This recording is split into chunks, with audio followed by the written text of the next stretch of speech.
मधु ने जैसे ही पूरी न्यूज़ देखी तो उसके पैरों तले जमीन खिसक गई।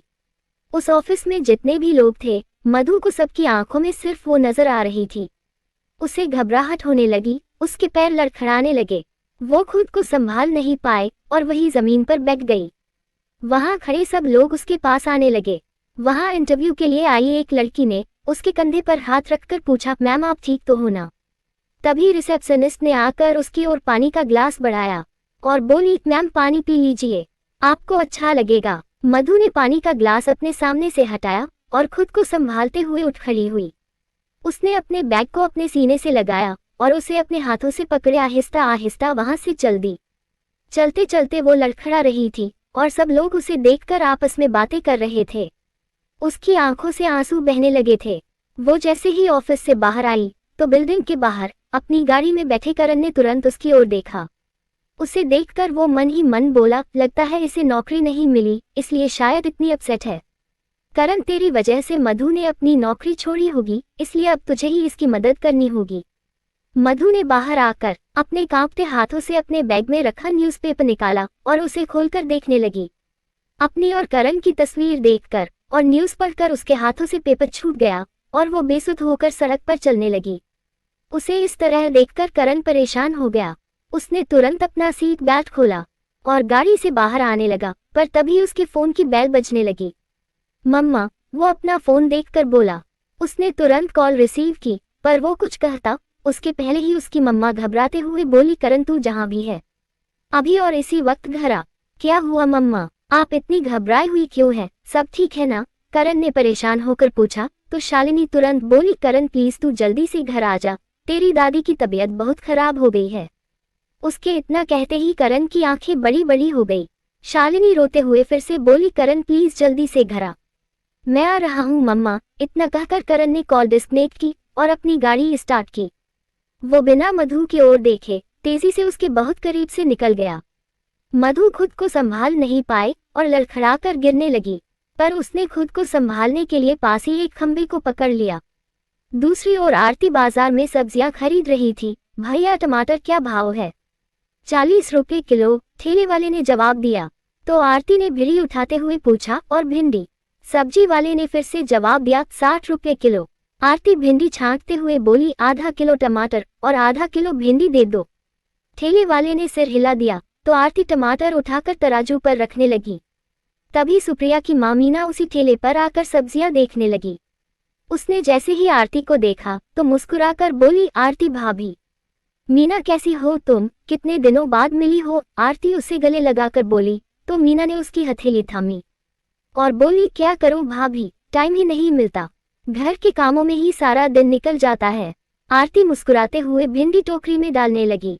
तभी मीना फिर से बोली, वैसे भाभी आज जो खबर अखबार में छपी है उसके बाद आपको यहाँ इस तरह सब्जियां लेते देख मैं थोड़ी हैरान हूँ। आरती ने उसकी ओर हैरानी से देखा तो मीना फिर से बोली, आखिर मधु के खून ने अपना रंग दिखा ही दिया। ये क्या कह रही है मीना? आरती ने हैरानी से पूछा। आरती को इस तरह से रिएक्ट करते देख मीना तुरंत बोली, लगता है आपने आज का पेपर नहीं देखा और शायद न्यूज़ भी। आरती फिर से उसे एकटक देखने लगी तो मीना ने पास की चाय की दुकान पर रखा न्यूज़पेपर उठाया और पेज पलटते हुए आरती के पास आई और उसे न्यूज़ दिखाते हुए बोली, इस खबर की बात कर रही हूँ मैं। आरती ने मधु और करण की तस्वीर देखकर तुरंत मीना के हाथ से पेपर छीना और न्यूज़ रीड करने लगी। तभी मीना फिर से बोली, मधु में खून भले किसी और का हो पर परवरिश तो आपकी ही है। मधु की हरकतों की वजह से लोग उंगली तो आपकी परवरिश पर ही उठाएंगे भाभी। पता नहीं ये लड़की ये सब क्यों कर रही है। पहले शिमला में सारी रात गायब रही और अब बिना किसी को बताए इसने शादी कर ली। ये सुनते ही आरती ने हैरानी से पूछा, शिमला में सारी रात गायब रही, मतलब क्या है तुम्हारा? मधु ने आपको कुछ नहीं बताया? मीना ने तुरंत पूछा। आरती कोई जवाब नहीं दे सकी और मीना को एकटक देखने लगी। हाँ भाभी, सुप्रिया ने मुझे बताया कि शिमला में तेज बर्फबारी की वजह से मधु उन सबसे अलग हो गई थी और फिर पूरी रात ना जाने कहाँ रही, पर सुबह सही सलामत वापस आ गई थी। और उसने मुझे ये भी बताया कि शिमला में ये फोटो वाला लड़का भी उसके साथ था और इस लड़के ने मधु को गुंडों से भी बचाया था। ये सुनकर आरती के जैसे होश ही उड़ गए। उसके हाथ से सब्जियों का थैला छूटकर नीचे गिर गया। मीना थैला उठाते हुए बोली, भाभी मैं जानती हूँ कि ये सब सुनकर आपको बहुत दुख पहुंचा होगा, पर मुझे लगता है कि शायद ये तस्वीर सच बोल रही है, क्योंकि मधु इस लड़के को पहले से जानती है और शायद इसलिए ये लड़का भी उसके साथ शिमला में था। ये सब सुनकर आरती मन ही मन बोली, हे भगवान, कहीं मधु के पापा टीवी में ये न्यूज़ ना देख ले। इतना सोचकर वो अपने घर की ओर दौड़ने लगी। दूसरी ओर ममता ने जैसे ही न्यूज़पेपर रोहित को दिखाया तो वो भी ये न्यूज़ पढ़कर शॉक्ड रह गया। तभी पास बैठी रिद्धिमा बोली, मोम जरूर कोई मिसअंडरस्टैंडिंग हुई है, क्योंकि हम करण को बचपन से जानते हैं। वो चोरी छिपे कुछ नहीं करता और मधु को तो वो ठीक से जानता तक नहीं है। हो सकता है कि वो कल मधु से इत्तेफाक से मिला हो और मीडिया ने उसी बात का बतंगड़ बना दिया हो। ममता ने पास बैठी गायत्री की ओर देखा और बोली, नहीं रिद्धिमा, मधु माँ के साथ करण के घर गई थी, इसलिए वो और करण एक दूसरे को जानते हैं। और मीडिया बिना किसी सबूत के इतनी बड़ी न्यूज़ क्यों दिखाएगी? और फिर टीवी में जो वीडियो दिखाया जा रहा है उसने करण खुद सबके सामने कह रहा है कि मधु उसकी पत्नी है। ये सब सुनकर रोहित उठ खड़ा हुआ और गुस्से में बोला, करण और मधु के बारे में कुछ भी गलत सोचने से अच्छा होगा कि इस बात का सच हम उन दोनों से ही जान ले, क्योंकि मीडिया की बातों पर भरोसा करके हम करण पर शक नहीं कर सकते। हम उसे बचपन से जानते हैं। झूठ, फरेब, धोखा, इन शब्दों से उसका दूर दूर तक कोई नाता नहीं है। वो जो करता है डंके की चोट पर करता है। इसलिए मेरा दिल कहता है ये न्यूज़ सिर्फ बकवास है। मुझे मधु और करण दोनों पर ही खुद से ज्यादा भरोसा है, इसलिए जब तक मैं दोनों के मुंह से सच नहीं जान लेता मैं किसी की नहीं सुनूंगा। मैं अभी खुराना मेंशन जा रहा हूँ, हम भी आपके साथ चलेंगे रोहित। तभी गायत्री बोली और उठकर रोहित के साथ चल दी। रिद्धिमा भी उनके पीछे पीछे जाने लगी तो ममता भी उनके साथ हो ली। वो आगे बढ़ते हुए मन ही मन बोली, मधु तुमने तो मुझे बैठे बिठाए ही इस घर से तुम्हारा पत्ता हमेशा के लिए साफ करने का मौका दे दिया है। अब तुम देखो कि मैं तुम्हें इस घर के लोगों की नजरों से कैसे गिराती हूँ। इतना कहकर वो मुस्कुराते हुए चल दी। इधर करण भागता हुआ अपने घर पहुंचा और सीधे अपनी दादी के कमरे में आया। सब लोग शोभा को घेरे खड़े थे, पर वो अभी भी बेहोश थी और डॉक्टर उनका चेकअप कर रहे थे। करण जैसे ही अपनी दादी के करीब जाने लगा तो उसके डैड ने गुस्से में उसका हाथ पकड़ा और उसे बाहर ले जाने लगे। ये देखकर शालिनी और अतुल भी उनके पीछे बाहर आ गए। What happened dad? करण ने पूछा। उसके डैड ने गुस्से में उसके हाथ में पेपर पकड़ाया और बोले, ये हुआ है, पढ़ो इसे। करण ने पहले उनकी ओर देखा और फिर न्यूज़पेपर देखने लगा। न्यूज़पेपर देखते ही उसके भी होश उड़ गए। वो न्यूज़ पढ़ ही रहा था कि तभी उसके डैड ने काउच पर रखा रिमोट उठाकर टीवी ऑन कर दी। करण ने पलटकर टीवी की ओर देखा और अपनी और मधु की स्टोरी सुनकर वो हैरान रह गया। शालिनी और अतुल भी परेशान एक दूसरे को देख रहे थे। बलदेव गुस्से में करण से बोले, तुम हमारे परिवार की इज्जत का ऐसा तमाशा बनाओगे, ये मैंने कभी नहीं सोचा था करण। ऋषभ कम था इस घर की इज्जत उछालने के लिए, जो तुम भी उसके नक्शे कदम पर चल दिए। करण उनकी बातों पर ध्यान दिए बिना सिर्फ न्यूज़ रीड कर रहा था। आज तुम्हारी वजह से तुम्हारी दादी की ये हालत है। वो तो भगवान का शुक्र है कि सब घर पर ही थे। और अतुल ने तुरंत डॉक्टर को बुलाकर उनके इलाज के लिए सारे इक्विपमेंट यही अरेंज कर दिए, वरना पता नहीं आज क्या हो जाता। बलदेव गुस्से में बोले। पर करण को तो न्यूज़पेपर पढ़ते ही मधु की याद आई। वो मन ही मन बोला, तो मधु इसलिए ऐसे रो रही थी।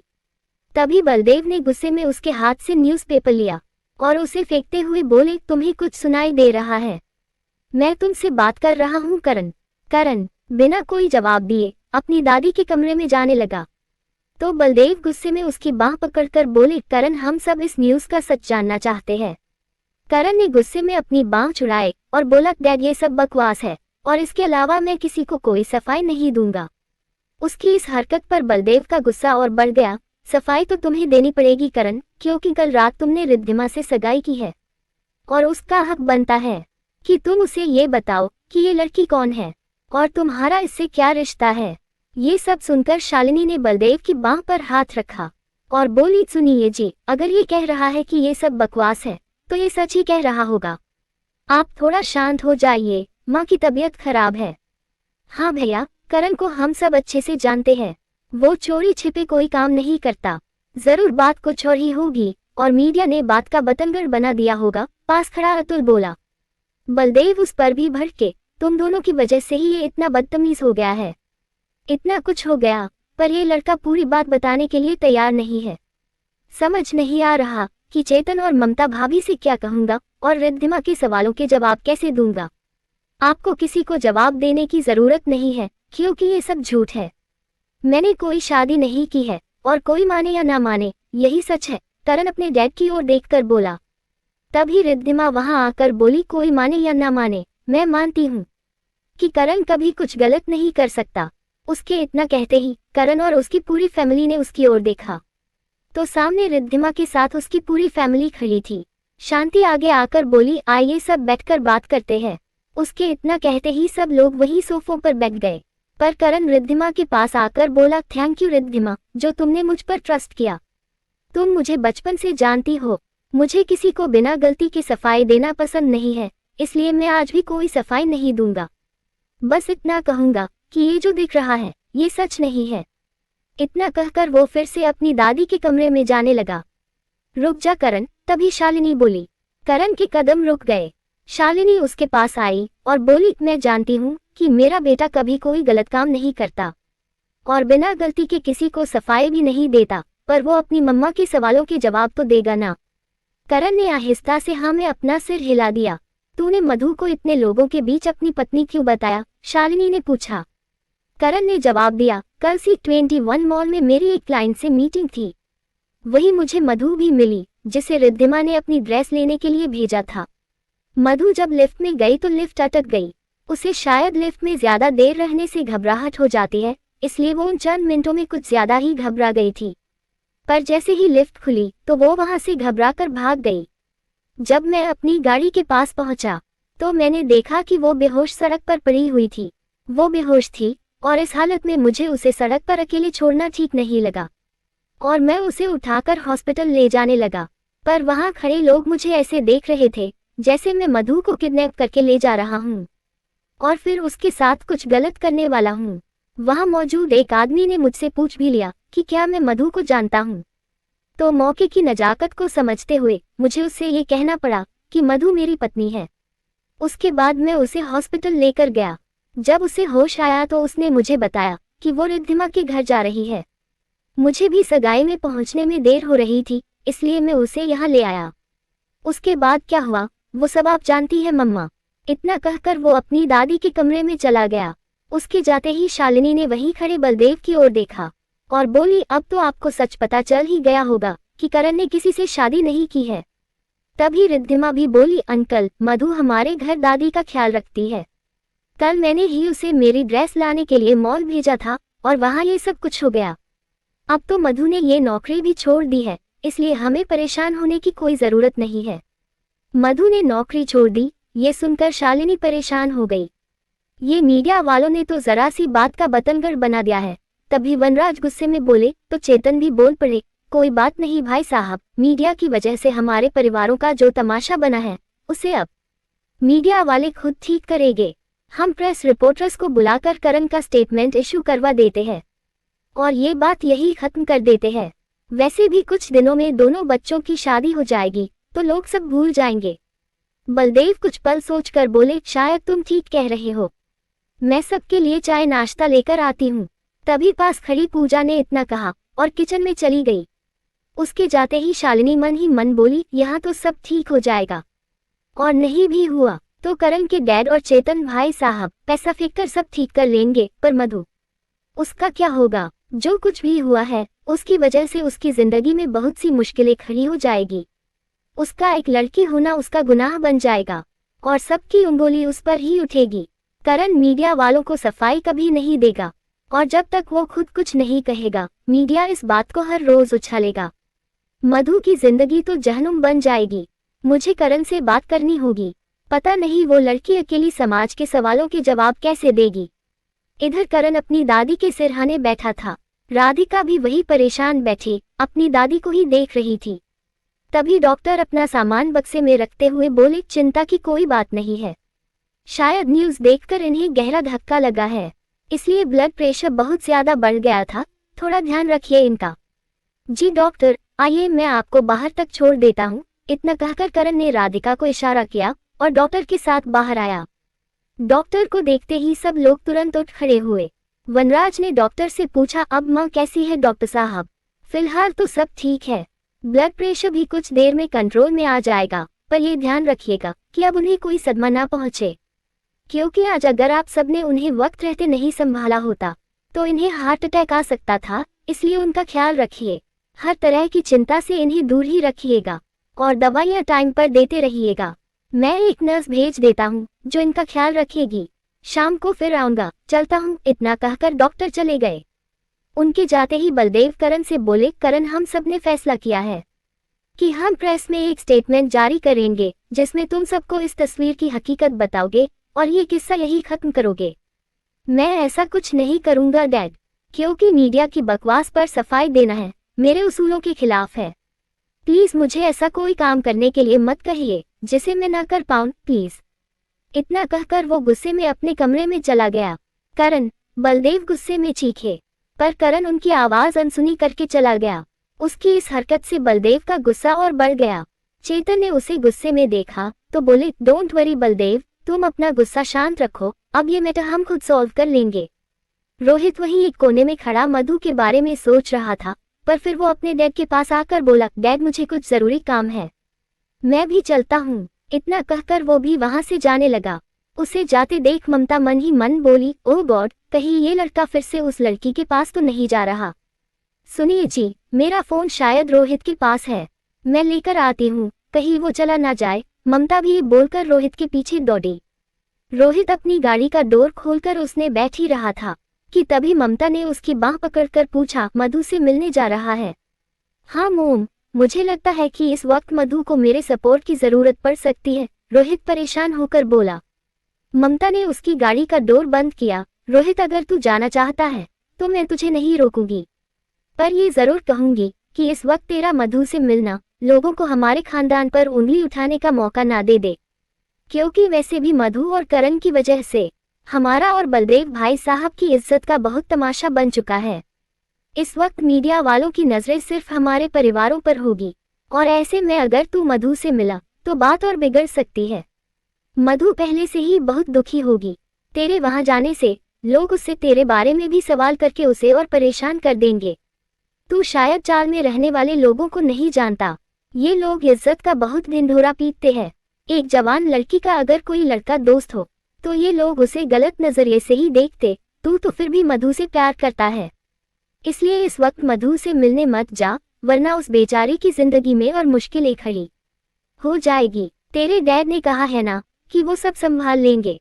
एक बार वो प्रेस वालों से बात कर ले, उसके बाद मधु की जिंदगी में भी सब कुछ अपने आप ठीक हो जाएगा, जैसे यहाँ हो गया है। ये सुनकर रोहित फिर से सोच में पड़ गया। उसका चेहरा देखकर ममता बहुत प्यार से बोली, बेटा, शोभा आंटी की हालत तो तू देख ही रहा है, इसलिए ये बात यही खत्म करना बहुत जरूरी है, वरना कहीं तेरी दादी माँ को कुछ हो गया तो हम कहीं के नहीं रहेंगे। तू समझ रहा है ना? हाँ माँ, रोहित परेशान होकर बोला। ममता ने रोहित के गाल को छुआ। रोहित, तू मधु की फिक्र बिल्कुल मत कर, मैं खुद मधु के पास जाऊंगी और उसके घर वालों को सच बताऊंगी, फिर सब ठीक हो जाएगा। फिलहाल अंदर चलते हैं। कुछ देर शोभा आंटी के पास बैठेंगे तो रिद्धिमा के ससुराल वालों को अच्छा लगेगा। रोहित ने आहिस्ता से अपना सिर हिला दिया और मधु के बारे में सोचते हुए धीमे धीमे कदमों से घर के अंदर जाने लगा। ममता उसके साथ चलते हुए मन ही मन बोली, thank you Rohit, thank you so much मेरी बात मानने के लिए। मधु की चालाकी अब उसी पर भारी पड़ेगी। एक तरफ मेरे बेटे को फंसा रही थी तो दूसरी तरफ मेरे दामाद को। करण ने सच सबको बता तो दिया है, पर ये चिंगारी अभी बुझी नहीं है।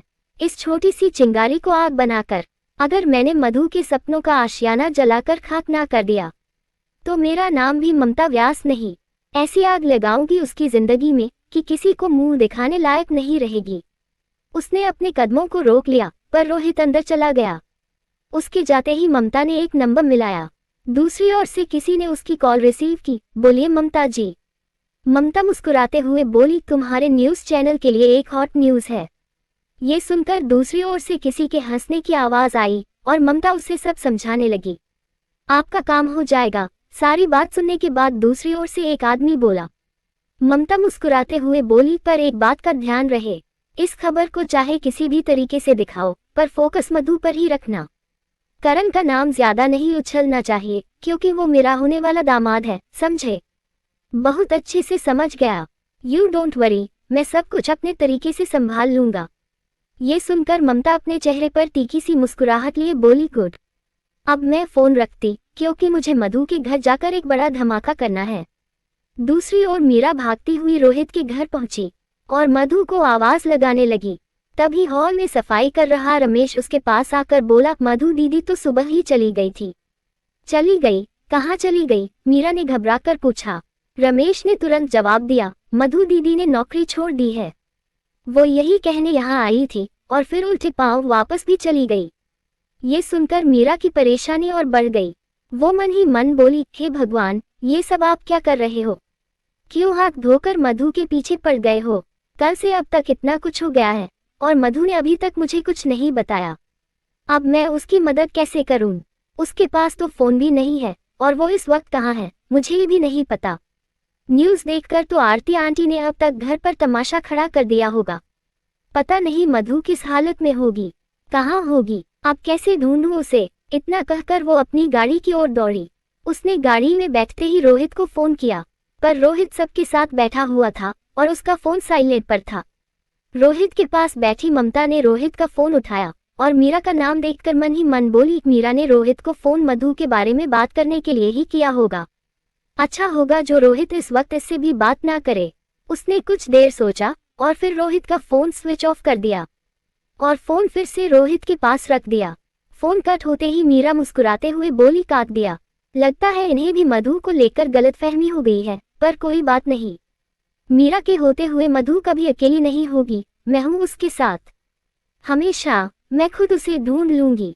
इतना कहकर उसने अपनी गाड़ी स्टार्ट की और वहां से चली गई। इधर मधु गेंदेश्वर महादेव मंदिर की सीढ़ियों पर अकेली बैठी थी। जो कुछ भी हुआ वो क्यों हुआ, कैसे हुआ, उसे कुछ समझ नहीं आ रहा था। मंदिर में आते जाते लोग उसे ही देख रहे थे। मीरा उसे ढूंढते हुए वहां आ पहुंची। मधु को सीढ़ियों पर सही सलामत देखकर उसकी जान में जान आ गई। लेखिका कविता वर्मा। अगर आपको मेरी लिखी कहानियां पसंद आ रही है और आप इस कहानी को आगे भी पढ़ना और सुनना चाहते हैं तो मेरे चैनल को लाइक करें, शेयर करें और आज ही सब्सक्राइब भी करें। Thank you for watching this video.